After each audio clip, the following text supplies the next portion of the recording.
Welcome back, Season 23, Week 1, Round 2. You can already see the score here.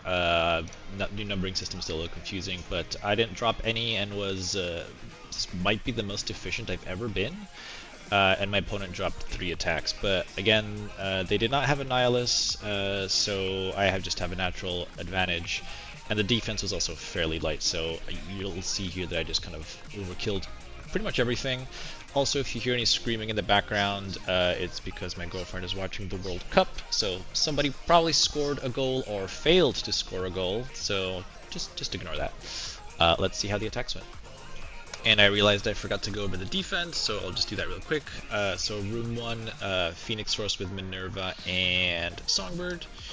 Room 2 is full Starjammers, including Lilandra. Room 3 is Immortal Weapon Sus, which is also the assist room, which we'll see if that makes a difference, but you kind of know it doesn't already. New Mutants in Room 4 again, actually with Executioner. Room 5 is Quicksilver, Blue Marvel, and Professor X. And this is not a good. I mean, it is a good room. I'm wondering if you can still Daemon this at this level. Honestly, maybe this is a trap, but because Venom is here and there's enough symbiotes, then you might not be able to get a reset. But I think with kind of the lower stars on these characters, a reasonable Daemon can still kill this, and it's a lot of eggs in one basket. And then finally, just full accursed in 6. So now we can see how the attacks went. Alright, going into stage 1, so Minerva is really the only wrinkle here, where depending on the turn order, and what usually happens is the first person to die is Omega Red, so she goes after Professor X, and she will get turn meter from killing him because Professor X is taking a turn, and then she'll get to revive him. But again, because I overkilled everything, Mephisto was kind of spare, so he was my security here, but also could have just brought like a. I mean, you could bring Black Cat here, I guess, but that might be problematic because if she loses the coin flip with Songbird, all her death proofs will get flipped, so she won't have any focus. So maybe the other version of this is to bring like just Storm, honestly, to just stun her, because she's not going to die to one Songbird ultimate, and then she can just stun her, and then you don't really have to worry about it.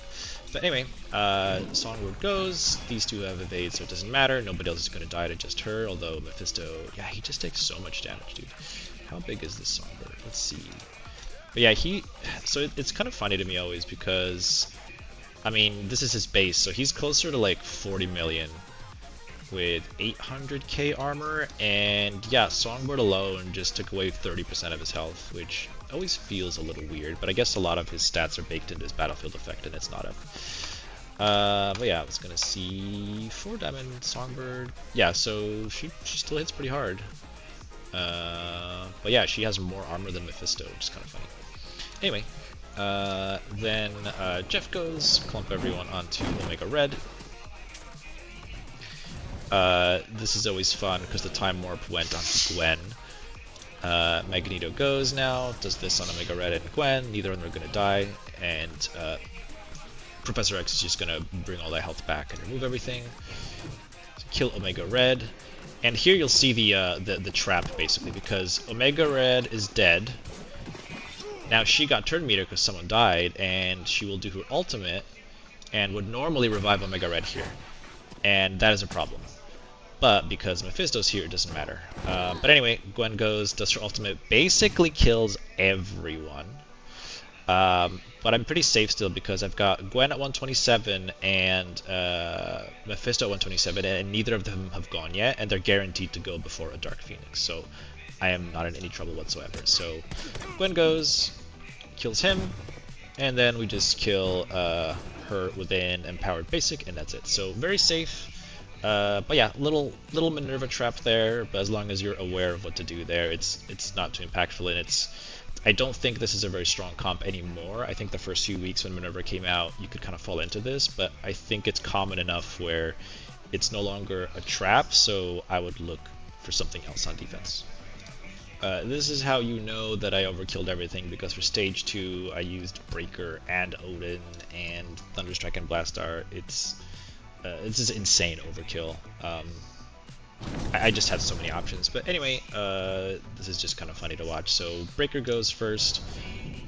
Will trauma ability block everyone. This is kind of bad placement from my opponent because it means I could hit 3 people with pre-taunting Nova here, and also he immediately just gets pushed. Actually, does he naturally drop his taunt? I'm curious about that real quick.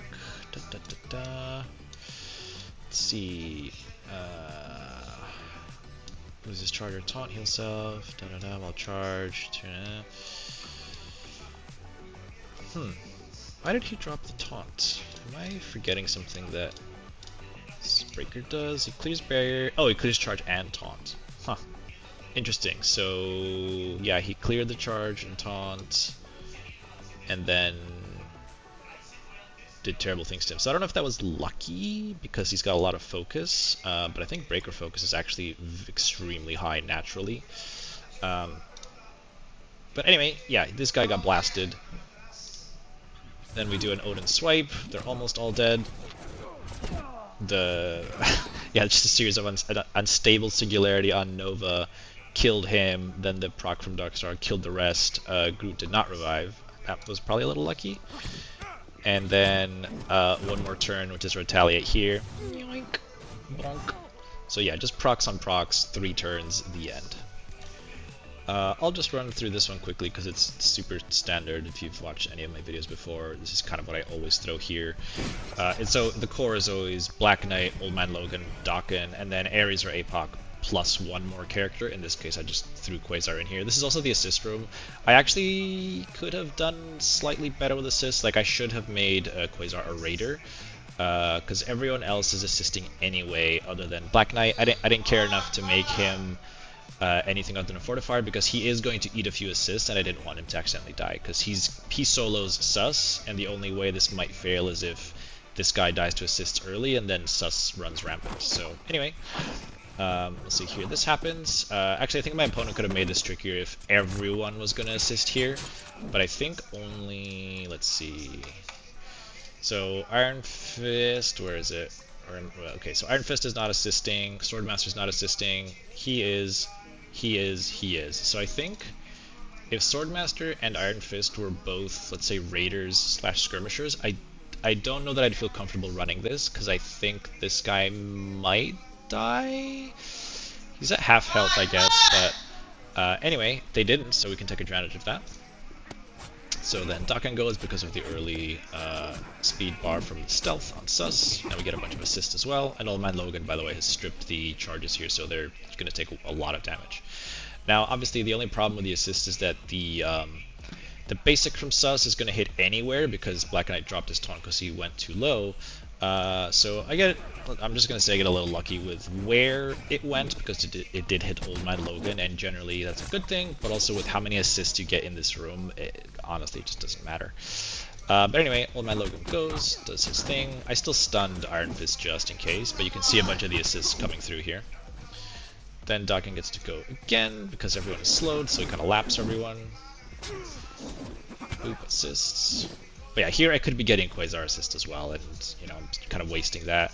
I just went in here for Lady Bullseye. I just wanted to kill her. Boop. So yeah, I think these two would have already been dead basically before potentially, but again, this is just minor efficiency quirks, I guess. But either way, it doesn't matter.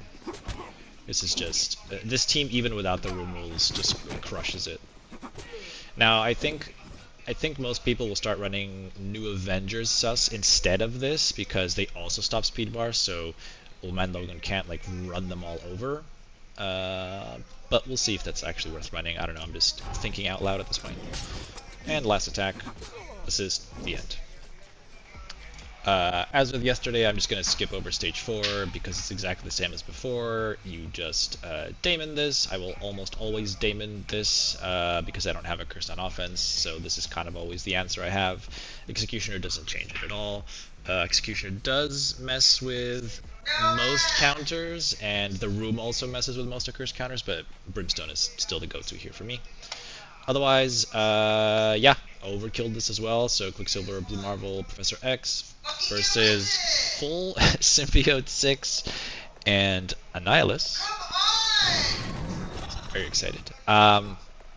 Okay, so I win the coin flip here. So it's actually a three-way coin flip with my Quicksilver, their Quicksilver, and Blue Marvel. Someone just failed a goal. Anyway, my Quicksilver goes, does a lot of damage, and this is actually the best RNG I could have, and you'll see why in a sec. So then his Quicksilver goes rather than his Blue Marvel, and his Quicksilver going means my Annihilus gets to go before Blue Marvel. And all these people now are, as you can see, just gonna die to the Reflexive Ping. So I don't even need to touch the Professor X anymore, so I just hit into Riot, basically. I could have done the ultimate there to kind of chain around a bunch, but I was just playing it safe to just make sure that Professor X doesn't randomly survive. Null does his ultimate, and assists are also on the table now, although I don't get them from Null, obviously, but... Or well, I'll get them from Null, just not on his turn. So like here, and last attack, one basic, the end. So super efficient. Obviously if his Blue Marvel had gone first, maybe it would have been less efficient, but Annihilus would have just healed them all back up, so I don't know that it would have changed too much, but obviously it's better to just have the good RNG anyway and not worry about it. And finally, stage 6, full a curse, so I just need to bring speed bar stop. So I could have brought Captain Britain in here as well because I had him spare, but I also had Sentry spare, who's even better. So, you know, usual comment of, you know, I turtle up a lot. Last two defenses haven't taxed me almost at all, so I could just overkill everything. So Songbird is good here because she's a fast ultimate, which takes away Juggernaut's passive. Kick that shit out. Then Franklin can decay everything and give silence on everyone. If you have Franklin go first, everything that he does gets undone by Juggernaut, so that's why you want Songbird to go ahead of Franklin here. So now he gets to do this, and they're super stack crept at this point, Accursed, so yeah, they're probably better at offense, and they might be. It's either them or Starjammers that I'm probably going to also replace on defense, but we'll see how the meta shifts, because Maestro is not as strong as I hope he would be at lower stars, so I don't know that it makes sense to build anything around him. Anyway, moving on. Invisible One goes and just kills everyone. So yeah, Captain Britain definitely would have been fine here because Sentry just stood here, which means, again, wasn't taxed at all. Dear God. But yes, as you already know, I won this round. Again, they dropped 3, I dropped none. So yeah, hopefully tomorrow my opponent will have Annihilus. It'll be more of a fair matchup, and see you then.